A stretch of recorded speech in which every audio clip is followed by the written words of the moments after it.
Meus irmãos, a paz do Senhor Jesus, mais uma vez é uma grata satisfação poder ministrar esta aula, esta boa aula, Conselhos para a Vida, 13ª lição da revista da Lição Bíblica dos Jovens. É um prazer imenso, como já disse. Já introduzindo para a nossa lição, o texto do dia, que está como texto base, como texto de ouro desta lição, é 1 de Tessalonicenses, capítulo 5, verso 24, que diz: Fiel é o que vos chama, o qual também o fará. Dentro da proposta dessa lição, eu quero traçar alguns objetivos. O primeiro objetivo que é proposto pela lição é que primeiro devemos pensar a respeito das maravilhosas obras que Deus faz por nós. Também refletir a respeito do que devemos fazer por nossos irmãos. E mostrar como deve ser a relação entre líderes e liderados. Esta é a proposta desta última lição desse segundo trimestre. O primeiro tópico traz o Deus que faz o extraordinário por nós como título. E subitem 1 está registrada na primeira epístola de Paulo a Tessalonicenses, capítulo 5, versos 23. O Deus que faz o extraordinário por nós, Ele nos torna santo. Ele nos faz santo.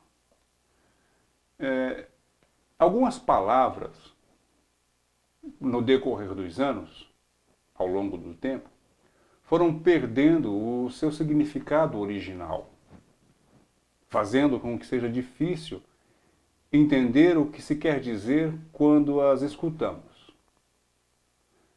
Um exemplo disso é a palavra santo. E também os seus derivados, como santidade, santificação, santificado, etc. O que significa, afinal de contas, ser santo? É possível para qualquer um? O que temos que fazer para crescer em santidade? Ser santo na Bíblia significa alguém que é separado ou algo que é separado para Deus. É então deixar que Deus guie as nossas vidas. Não se requer para um santo ressuscitar os mortos, melhor dizendo, ou promover milagres extraordinários com um simples toque. O principal fundamento da santificação, da santidade, de ser santo, é separar as nossas vidas para Deus. Vou fazer uma analogia. Imagine um copo com água suja, um líquido sujo dentro de um copo com água. Aí você pega uma água cristalina e vai jogando dentro daquele copo com aquela água suja. Conforme vai se despejando a água cristalina naquele copo, a água suja vai saindo para fora. Assim é o processo da santificação. Quanto mais palavra de Deus eu ouço, quanto mais eu me dedico na palavra de Deus, em seguir os santos conselhos da palavra do Senhor Deus, em me dedicar à leitura, ao devocional diário, em falar com Deus, mais eu vou me tornando santo.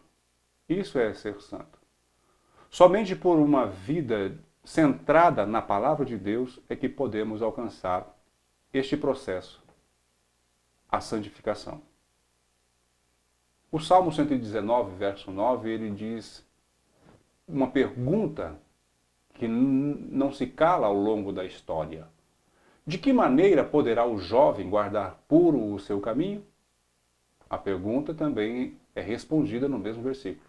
Observando a lei do Senhor. Estas perguntas, elas mostram uma preocupação com o futuro do jovem, com o futuro da mocidade, E nós temos nesse versículo 3 palavras-chave. Primeira, guardar. Guardar significa conservar, permanecer com algo que você não quer perder. O verso 11 nos diz: guarda no coração as tuas palavras para não pecar contra ti. Isso, Salmo 119. Para manter o seu caminho puro, é preciso guardar a palavra de Deus no coração. E guardar a palavra de Deus no coração é algo que desprende atenção, desprende vontade, desejo, ímpeto. Não é comum alguém querer guardar a palavra de Deus no coração. Nós estamos enfrentando tempos difíceis. O jovem, mais do que nunca, é assediado todos os dias por ofertas mundanas, diabólicas. Tiago vai dizer que essas coisas são também humanas. E o jovem precisa guardar-se puro. Guardar puro o seu caminho é estar passando pelo processo da santificação.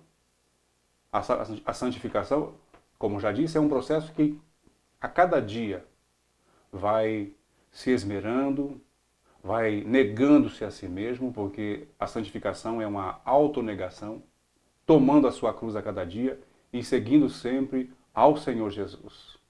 Guardar. O mesmo versículo do Salmo 119 traz puro. Puro significa algo sem mistura, algo incontaminado, sem algum mal. E aqui, nesse versículo, não se refere a alguém que não tenha erros ou problemas, e sim a Deus que nos purifica através do sangue de Jesus. O caminho. Caminho significa a vida da pessoa. As direções que toma em seu caminho, ou melhor, que toma nesta caminhada terreal. As direções, as metas, os objetivos, os trajetos a serem percorridos. E tudo isso tem que ser sempre à luz da Bíblia e sempre aos pés do Senhor Jesus. Há muitas coisas que sujam a vida do jovem. Situações que são como peso que vão se juntando sobre os ombros até se tornar um verdadeiro fardo que o impede de prosseguir em sua vida. Somente Jesus é quem pode purificar de todo o mal, conforme a Epístola Universal de João, no capítulo 1, o verso 9. E o Senhor Jesus, ele também tem uma grande preocupação em querer tirar de sobre os nossos ombros todo o nosso fardo.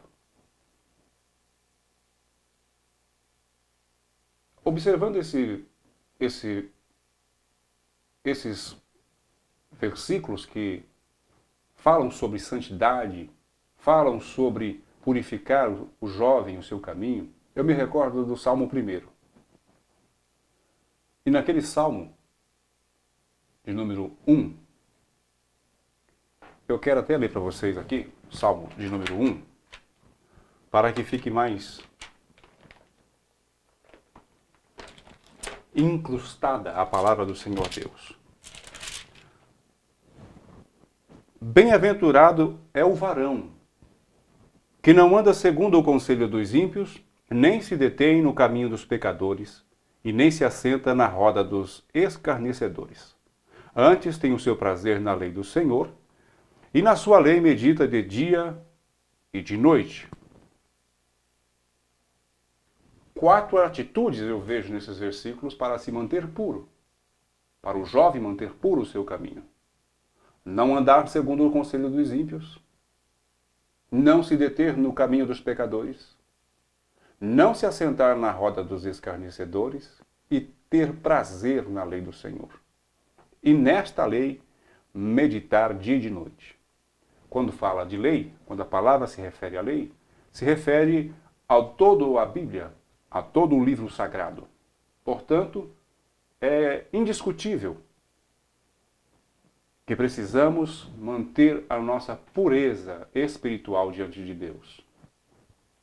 Se nós observarmos os conselhos do Salmo 1, nós alcançaremos graça e estaremos favorecendo a santificação na nossa vida. O subitem 2 vai falar a respeito que Deus nos dá abundantemente da sua graça. E há um certo jargão no meio do povo evangélico, que graça é um favor imerecido. Eu concordo plenamente. É de fato um favor imerecido da parte de Deus, que permite ao homem existir. E por um outro lado nos abre um caminho para um relacionamento com Deus. A graça. A graça de Deus é um presente inestimável. A graça justifica o injustificável, que salva o odioso, que perdoa o imperdoável e dá vida ao moribundo. Jesus é a graça de Deus. Tito, conforme escreveu na sua carta, no capítulo 2, verso 11, diz que porque a graça de Deus se há manifestado, trazendo salvação a todos os homens. A graça de Deus manifestada é o Senhor Jesus, o nosso Redentor, o nosso Salvador. O conceito e os contornos sobre a graça de Deus são realmente muito importantes, pois Ele é a base da nossa salvação. Conforme Efésios 2:8, pois pela graça sois salvos. Nós somos salvos pela graça. E a graça, ela é uma peculiaridade, uma particularidade do cristianismo. Não existe em nenhum outro credo religioso essa questão da graça. Somente com o sacrifício do nosso Senhor Jesus Cristo, o nosso Redentor, é possível justificar o homem, sem antes matá-lo, né? A graça de Deus nos salva da morte. A graça de Deus nos livra do pecado. A graça de Deus nos confere a condição de sermos filhos de Deus.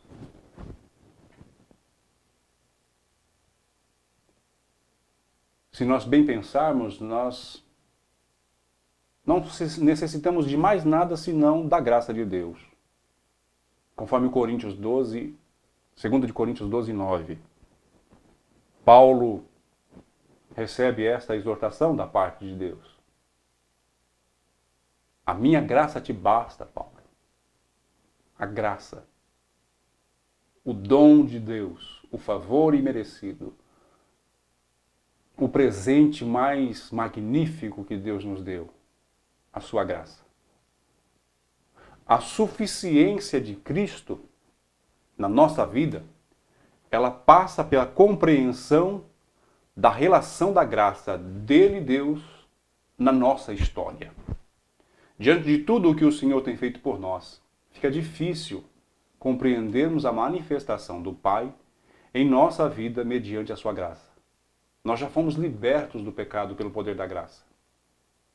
Nós vivemos agora uma vida de milagres pelo poder da graça de Deus. Nós somos agora cada dia justificados pela graça de Deus. Estamos passando pelo processo da santificação pela graça de Deus.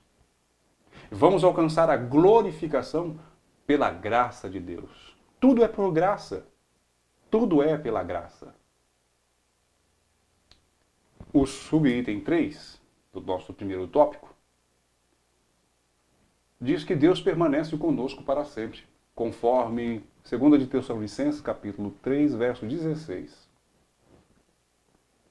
Lembrando que nós estamos falando do item da nossa lição, de número 13, o que faz Deus de extraordinário por nós. O subitem 3 desse tópico é justamente esse: estar sempre conosco. Quando Mateus encerra o seu evangelho, o evangelho de Jesus Cristo, escrito por Mateus, ele encerra com uma frase motivadora, dizendo: o Senhor Jesus, eis que estou convosco todos os dias. A promessa de Jesus, ela é cabal, ela se cumpre cotidianamente na nossa vida. E até que ele regresse do Pai para buscar os seus, o cumprimento literal desta vontade de Deus sobre todas as coisas, nós podemos vivenciar e ver diante dos nossos olhos que o Senhor está sempre conosco. Se não for a boa mão do Senhor nos guardar, nós não estaríamos aqui. Não teríamos chegado até aqui. Você em paz se deita, você descansa, se levanta, porque o Senhor está conosco. Aliás, esse é um dos nomes do Senhor Jesus, o Emanuel, o Deus conosco. Ele sempre está presente em todas as adversidades, em todas as alegrias. Deus está conosco. Ele é o Deus presente, um Deus que está ao nosso lado. E esta promessa é mais um dos poderosos milagres que o Senhor realiza em nosso favor. Porque apesar de sermos frágeis, pecadores, débeis, Ele nos ama. E nos ama incondicionalmente. É claro que o amor de Deus tem como fundamento não algum tipo de bondade que exale de nós, porque ninguém é bom. Não há um justo, nenhum sequer. Mas são as ricas misericórdias de Deus, do Criador, a causa de nós não sermos consumidos. O Deus gracioso, Ele dá do seu Espírito e este vem habitar conosco. O Deus presente habita em nós. Cristo está em nós hoje através do seu Espírito. Tão certo como Ele estava com os apóstolos no passado, Deus está conosco hoje no presente através do seu Espírito. O Deus maravilhoso que mora na luz inacessível,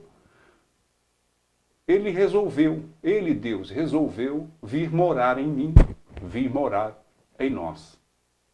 Agostinho de Hipona, ele tem uma série de frases, eu quero aqui parafrasear esta frase, que diz, ele indagando a Deus, Senhor, eu não ouso pensar aonde é que o seu Espírito Santo mora em mim, porque eu não sei se eu tenho valor ou lugar em mim para que habites a sua glória. É incrível descobrir que o Espírito de Deus vive em nós e que muitas vezes nós não prestamos atenção nestas coisas, principalmente no Espírito Santo de Deus que mora em nós.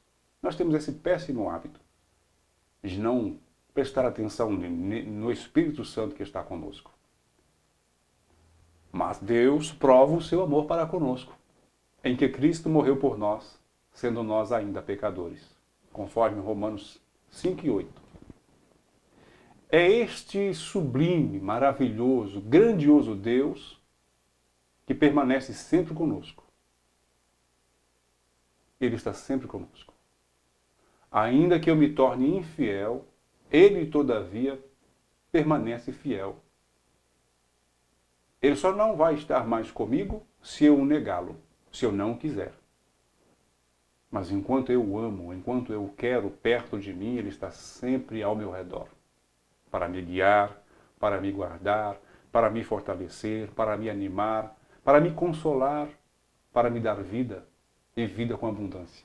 Graças a Deus, damos graças a Deus por Ele estar sempre conosco. O subitem 2, ou melhor dizendo, o tópico 2, da nossa lição de número 13, traz o título: O que devemos fazer pelos irmãos? E é uma pergunta. Paulo, escrevendo a primeira epístola de Tessalonicense, no capítulo 5, verso 25, ele dá a resposta. E é também o subitem de número 1 desse segundo tópico. Orar uns pelos outros. Nós devemos manter uma vida de oração. E também uma vida de oração dedicada aos outros. Oração intercessória. Jamais oração imprecatória. Oração imprecatória é aquela que Davi fazia. Ah, Senhor, mata os meus inimigos. Ah, Senhor, extermina os meus inimigos. Isso é uma oração imprecatória. Tire a paz do meu inimigo. Isso Davi fazia nos tempos de guerra de Israel. Hoje, na graça, o Senhor Jesus, com todo o seu amor, Ele nos aconselhou a amar o próximo como a nós mesmos. Quem ama o próximo não vai querer o mal do seu próximo. E, portanto, quer o bem. E por querer o bem, às vezes não vai estar ao seu alcance. Mas você conhece um Deus que pode todas as coisas. Daí a importância de você interceder pelos seus irmãos. Às vezes nós somos um tanto quanto egoístas. Nós oramos apenas por nossas causas e os nossos desejos e esquecemos que parte do projeto de Deus que Deus deseja trazer aos nossos corações passa por uma vida de oração coletiva, intercessória, e um clamor comunitário, conforme Tiago 5,16. O apóstolo Tiago, ele dá essa recomendação. Orai uns pelos outros. E no contexto imediato desta passagem que eu estou citando, as intercessões mútuas incluem esta seguinte frase: para seres curado. Eu sou curado quando eu oro pelo meu irmão. Eu sou abençoado quando eu oro para Deus abençoar o meu irmão. Eu sou feliz quando eu oro para que a felicidade esteja sempre com o meu irmão. Esse versículo de Tiago 5,16, ele é um parágrafo sobre orar com fé por aqueles que estão doentes. E quantas pessoas estão doentes? Quantos jovens, moços e moças estão doentes? Eu não digo só fisicamente, mas principalmente doentes da alma e do espírito. Sim, medos, pavores. Os jovens também passam por esses problemas. Fobias, depressões. São inúmeros os problemas que atacam e que afligem o jovem. Pode estar bem fisicamente, mas está doente da psique, está doente da alma. Precisa de apoio, de oração, de intercessão. E isso é o que Deus quer que façamos pelos nossos irmãos. O Novo Testamento ele deixa claro que a responsabilidade dos cristãos é de orar uns pelos outros. E não se limita somente em orar pelos doentes. Repetidamente, o apóstolo Paulo, ele pede: irmãos, orai por nós. Suas cartas às igrejas às quais ele escreveu dão testemunho das suas orações por eles, conforme Efésios 1, de 15 a 23, Colossenses, capítulo 1, versos de 9 a 14. O próprio Jesus pediu oração de Pedro, de Tiago e de João quando foi lá para o jardim do Getsemane, lá em Mateus capítulo 26, a 38, lá ele foi orar. Ele pediu auxílio de oração pelos seus amigos que lá estavam com ele naquele momento. Orar a Deus pelos irmãos é cumprir 1 de João 3,16. E engraçado é o correlato que há entre o Evangelho João, né, o Evangelho de João, capítulo 3, verso 16, que é o texto áureo da Bíblia, porque Deus amou o mundo de tal maneira que deu seu Filho unigênito para que todo aquele que nele crê não pereça, mas tenha a vida eterna.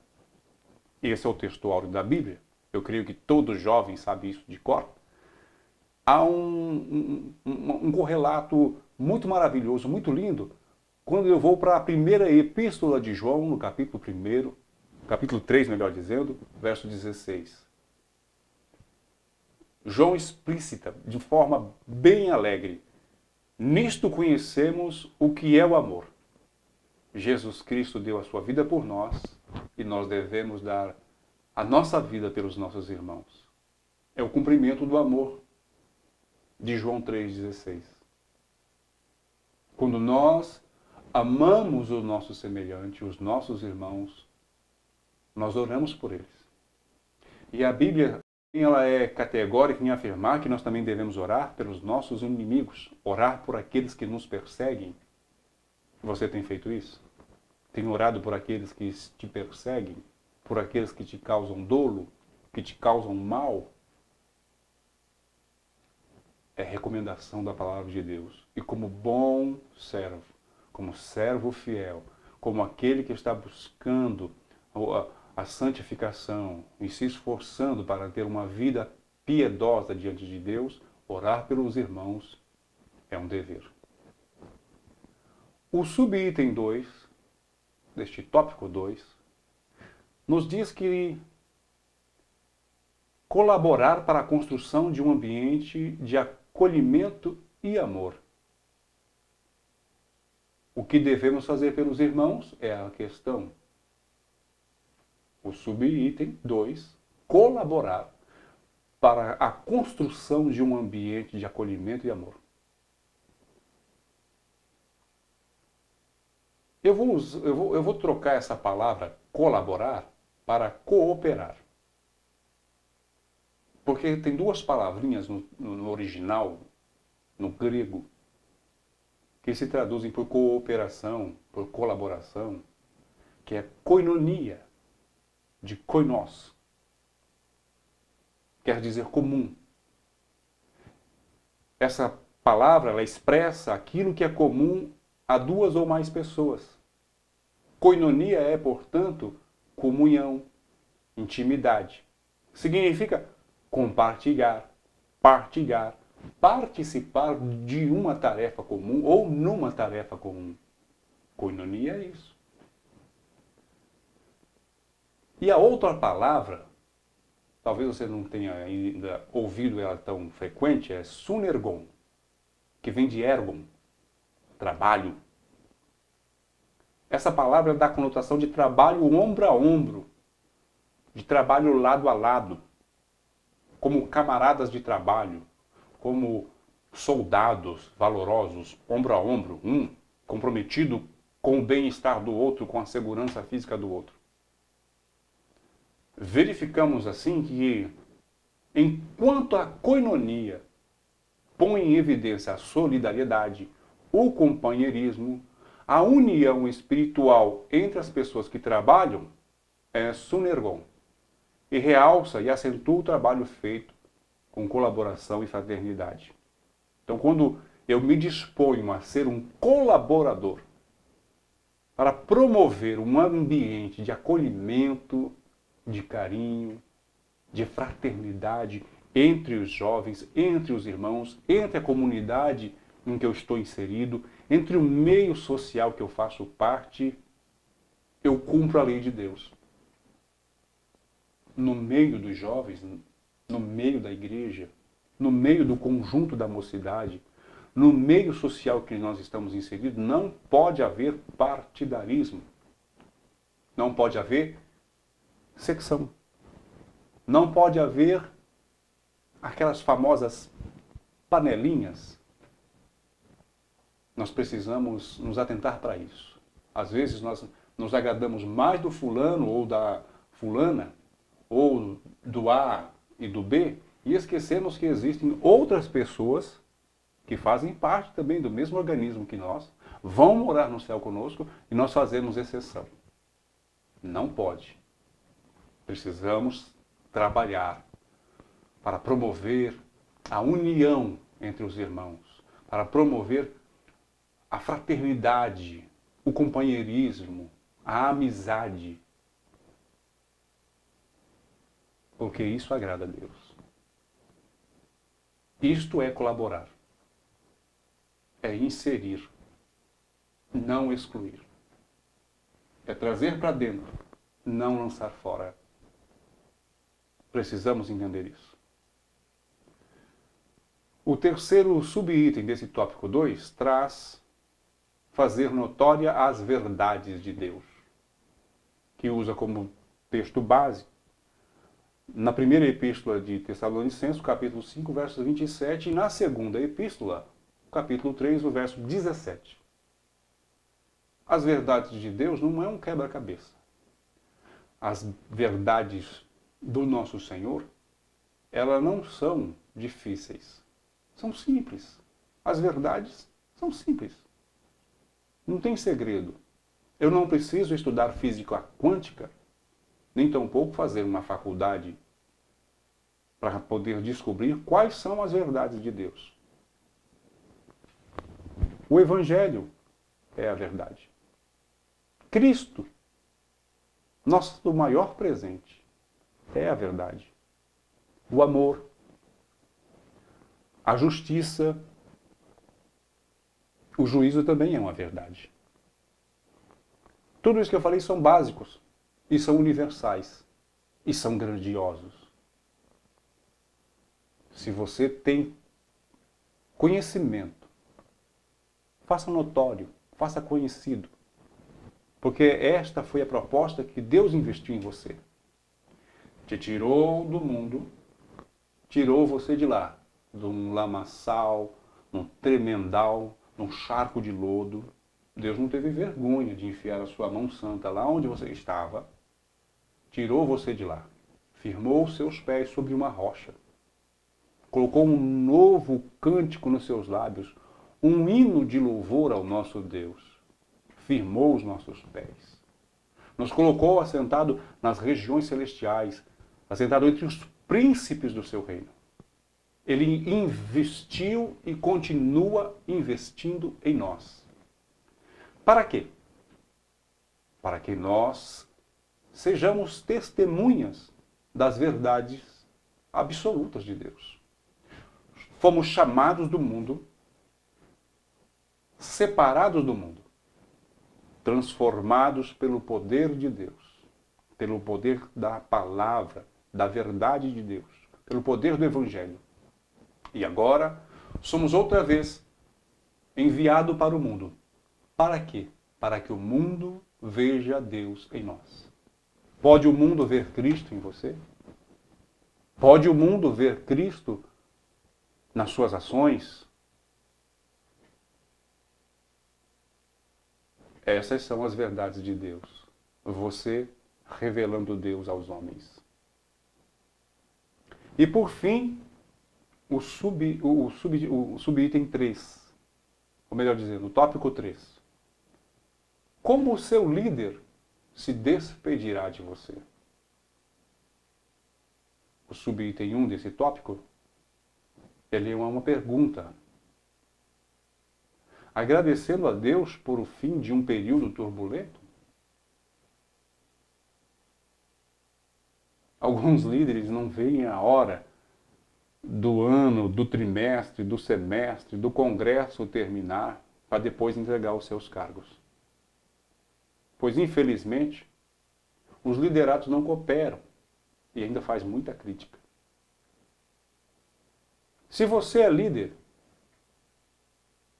você foi incumbido com uma responsabilidade. Ah, mas foi o pastor que me separou. Eu creio piamente que antes que você fosse separado para assumir uma determinada função de liderança, o seu pastor orou. E certamente Deus falou com ele. Ele é capaz. Ela é capaz. Então Deus confiou em você uma responsabilidade. Se eu fizer a obra do Senhor fraudulentamente, relaxadamente, eu terei consequências. Como bom servo, eu preciso fazer a obra do Senhor com esmero, com apreço, com carinho. Às vezes é pesado,